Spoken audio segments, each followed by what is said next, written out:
और बगल में पाकिस्तान है। पाकिस्तान बना, जब पाकिस्तान बना तो इसी नाम पर बना कि हम हिंदू के साथ नहीं रहेंगे। जमीयत उलमा उसकी मुखालिफ थी। हम 1400 साल से रह रहे हैं, आज कौन सी आफत आई है कि हम नहीं रहेंगे। गांव दर गांव हम हिंदू के साथ रहते हैं, आज क्यों नहीं रहेंगे। उनको गालियां दी गई, उनकी टोपी उछाली गई, उनके पगड़ियों को उछाला गया, ये सब कुछ हुआ, मगर वो अपनी जगह से नहीं हटे। बस इतनी ही बात थी कि मुल्क का दस्तूर सेकुलर दस्तूर होना चाहिए।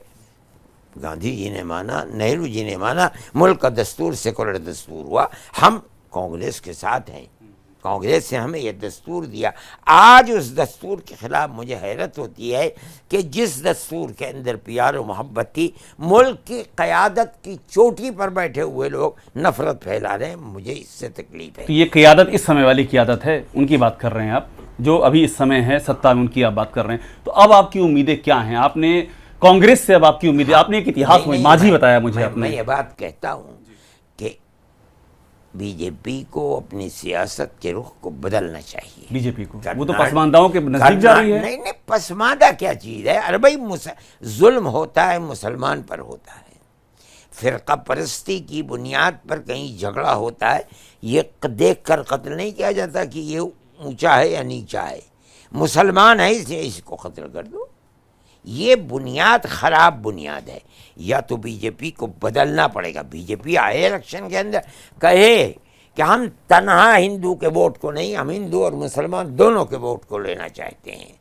वो पॉलिसी इख्तियार करे प्यार और मोहब्बत की कि हम मोहताज हैं मुसलमान के वोट के भी, हिंदू के वोट के भी, क्रिश्चियन के वोट के भी, दलित के वोट। तो क्या मुसलमान बीजेपी की ओर जा सकते हैं? ऐसा मुमकिन है? अगर बीजेपी की पॉलिसी नफरत की पॉलिसी नहीं रहेगी तो मुसलमान को क्या है जाने के अंदर? क्यों नहीं जाएगा मुसलमान? अगर नहीं करेंगे तो हम नहीं समझते हैं कि कोई भी बागैरत मुसलमान बीजेपी की तरफ जाएगा। लेकिन आपने एक बड़ा इशारा किया कि अगर वो चीजें बदलें तो मुसलमान जा सकते हैं। बदलें तो जा अगर बदलेंगे तो उसके बाद देखा जाएगा। बदलें, बदल के दिखलाएं।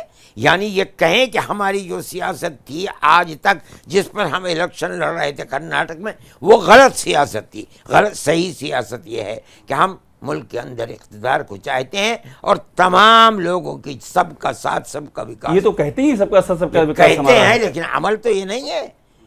कर्नाटक की सियासत ने यह बताया कि अमल ये नहीं है, तो फिर क्या है सबका साथ, सबका विकास है।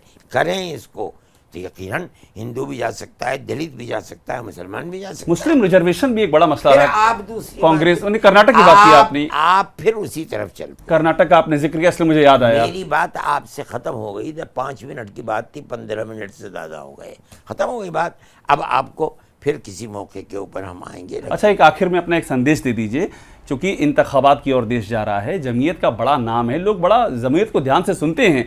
जमीयत का क्या संदेश है 2024 के लिए? कि मुल्क 1400 साल से जिंदा है, चल रहा है प्यार और मोहब्बत की बुनियाद के ऊपर। अरशद मदनी साहब हमारे साथ में, और कई बातों पर उन्होंने अपनी राय रखी। सबसे अहम बात उन्होंने जो कही है, उन्होंने फ़िरका परस्ती को लेकर के अपनी बात क्लियर की है। और एक अहम बात उन्होंने ये भी कही है कि बीजेपी अगर अपना नज़रिया बदले, बड़ी बात उन्होंने कही है, तो उसके लिए भी दरवाजे खोल, लेकिन नज़रिया बदलना बहुत ज़रूरी है। यानी कि भविष्य की बातें भी कर रहे हैं मदनी साहब हमारे साथ में। शुक्रिया।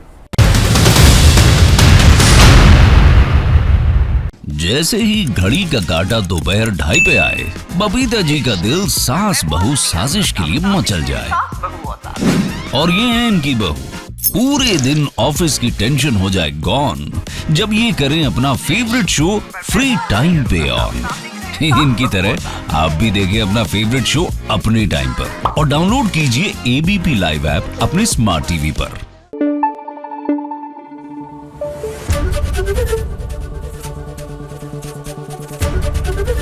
एबीपी न्यूज आपको रखे आगे।